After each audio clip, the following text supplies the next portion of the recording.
Olá, pessoal, tudo bem com vocês? Então, hoje nós vamos continuar o nosso conteúdo de biologia, conhecendo um pouco mais sobre o reino animal. Lembrando que os animais eles são estudados dentro da zoologia, que é a parte da biologia que vai estudar esses seres vivos. E nós temos os invertebrados e os vertebrados. Nós estamos atualmente estudando o grupo dos invertebrados, que são aqueles que não possuem esqueleto. Estamos então no nosso terceiro grupo, que são os plateumintos. Os plateumintos, eles são conhecidos como o nome deles, né, significa vermes chatos. Então são aqueles vermes que têm o corpo achatado, tá certo, pessoal? E quem são os representantes desse grupo? O primeiro representante é a planária, é um plateuminto de vida livre, quer dizer que ele não é parasita de nenhum tipo de animal. Ele é bem comum, às vezes, embaixo de troncos de rochas próximo a locais úmidos. Nós temos também o esquistossoma, que ele tem esse formato aqui ele é um pouco diferente o macho da fêmea, né? Aqui é o macho e aqui é a fêmea. O macho ele possui uma abertura no corpo, que é para a hora da cópula a fêmea entrar nessa região. E aí o esquistossoma, ele também tem a fase de larva, tá, pessoal? A larva, ela tem esse formato e ela é chamada de cercária. Então, a gente tem um verme adulto, né? Aqui vocês podem ver o macho e a fêmea. E temos também a fase larval, que é a cercária. O esquistossoma, ele já é diferente da planária, porque ele é um parasita. Então, ele é parasita principalmente de seres humanos, né? Ele gera a doença chamada esquistossomose. Como que acontece a transmissão? Como que é o ciclo dessa doença? Eu tenho aqui, ó, nesse pedaço da imagem, um indivíduo que já tem a doença e que libera suas fezes próximos de lagos, de rios. As fezes em contato com a água vai liberar os ovos com o embrião do esquistossoma dentro. Esses ovos com embrião, após 2 a 5 dias, vão se transformar em um miracídio, né? Que é esse embrião fora do ovo. E esse miracídio vai entrar dentro do caramujo, tá? Dentro do caramujo, ele vai se transformar na larva, que é aquela cercária, e a cercária vai sair do caramujo e nadar entrando pela pele de um próximo hospedeiro e aí gerando novamente o ciclo.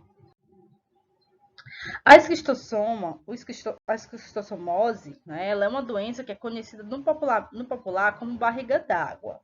Por quê, pessoal? Porque quando a cercária, né, nessa fase aqui do ciclo, ela entra em contato aqui com a pele do hospedeiro, ela passa para a corrente sanguínea e os vermes adultos vão se desenvolver nas veias próximas do intestino, tá certo? E aí, com isso, vai gerar danos ali nessa região. Que principalmente vai acontecer o aumento do fígado e o aumento do baço, que são dois órgãos ali próximos do intestino, fazendo com que haja o inchaço desses órgãos, gerando então essa barriga grande, né? Por isso veio o nome barriga d'água. Nosso terceiro plateuminto são as tênias. As tênias que no popular elas são chamadas de solitárias, tá? Quem nunca ouviu falar em solitária? Por que solitária, professora? Eu não sei por que é chamada de solitária. Porque elas são vermes, né? São plateumintos muito grandes, chegam a atingir até 3 metros, viu? E elas só têm um em cada hospedeiro, então por isso que elas são chamadas de solitárias. Vejam como é o formato delas, né? Como o nome dos plateumintos sugere, são vermes chatos, então eles têm o corpo aqui, ó, achatado. E vejam que elas são um tamanho bem grande. As solitárias, elas têm algo diferente nelas, né? Elas não possuem sistema digestório. A única coisa que elas têm é aqui essa parte da cabeça e as proglótides. O que é proglótide, professora? São esses pedacinhos aqui do corpo dela. Cada pedacinho do corpo nada mais é do que uma parte do sistema reprodutor, né? As proglótides. E outra coisa diferente das solitárias é que elas se autofecundam, né? Como só é uma solitária em cada indivíduo, dentro dessa proglótide vai haver a parte masculina e vai ter a parte feminina. Então, ela mesmo vai se fecundar e vai liberar essa proglótide, esses pedacinhos de solitária, já, digamos que já grávidos, já com seus ovos, né? Vai liberar nas fezes, certo? Então, cada pedaço desse, cada proglótide, nada mais é que digamos que um ovo, né? Dessa tênia, dessa solitária. Nós temos dois tipos de tênia, né? Nós não, porque eu não tenho não, Deus me livre, né? Mas existem, então, dois tipos de tênia, a tênia solium e a tênia sarginata. A diferença entre elas é quem vai ser o hospedeiro, um dos hospedeiros, né? Que no caso da solium vai ser os porcos e a sarginata vão ser os bois. E aí a tênia, ela vai desenvolver dois tipos de doença. Uma que é a teníase, que é quando nós temos o porco ou o boi, né, que vai estar infectado com a teníase, e eu tenho um ser humano que se alimenta da carne desse animal mal cozido, né? É comum pessoas que gostam às vezes de churrasco, que gostam daquela carne um pouco avermelhada, quase sangrando. Então, se essa carne estiver infectada com os ovos, né, de tênia, ela vai adquirir o verme adulto, né, quando ela ingerir essa carne infectada, que ela ingerir os cistos, que nada mais são do que aqueles que vão ser os ovos da tênia, ela vai ingerir e dentro do intestino esses ovos vão liberar e vão gerar uma solitária, tá certo?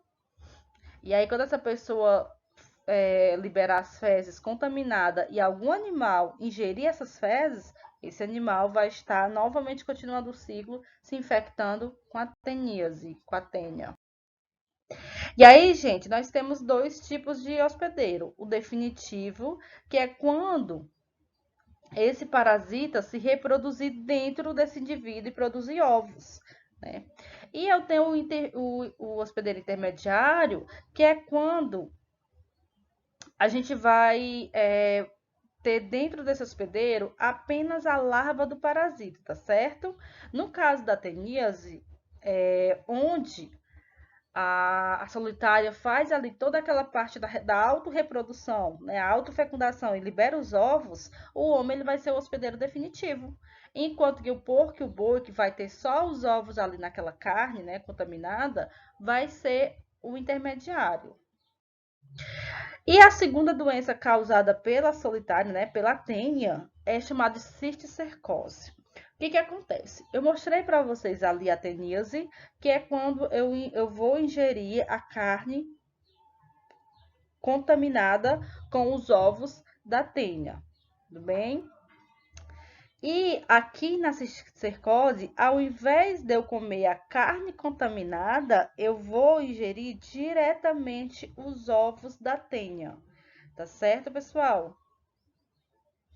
E aí, quando esses ovos chegam no intestino, né, eles vão gerar aquelas larvas, que é o cisticerco, e esse cisticerco, ele vai se instalar principalmente em locais onde tem muito oxigênio. E esse local acontece principalmente no cérebro. E com isso vai gerar a cisticercose.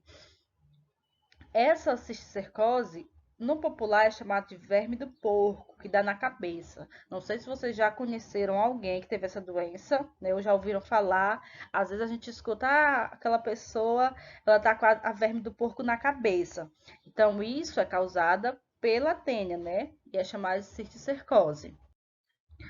Então, as larvas, né, da tênia, elas vão ficar ali acometidas no cérebro. Também pode acontecer de ficarem acometidas, ó, no coração também. Aqui são os cercos, tá? Essa larva, né? Que ao invés de você comer a carne com a larva, que era o que acontecia lá na teníase, aqui você ingere os ovos, diretamente os ovos da tênia, você ficando com a doença que dava lá no boi. As larvas também podem acometer os olhos, né, causando uma deficiência visual e até a cegueira. E também as larvas podem acometer o coração, tá certo? Então é isso, gente. Vimos hoje o nosso terceiro grupo, né, de animais. Espero que vocês tenham gostado. Qualquer dúvida, vocês podem me procurar depois. Tchau, tchau, beijos, se cuide, viu, galera?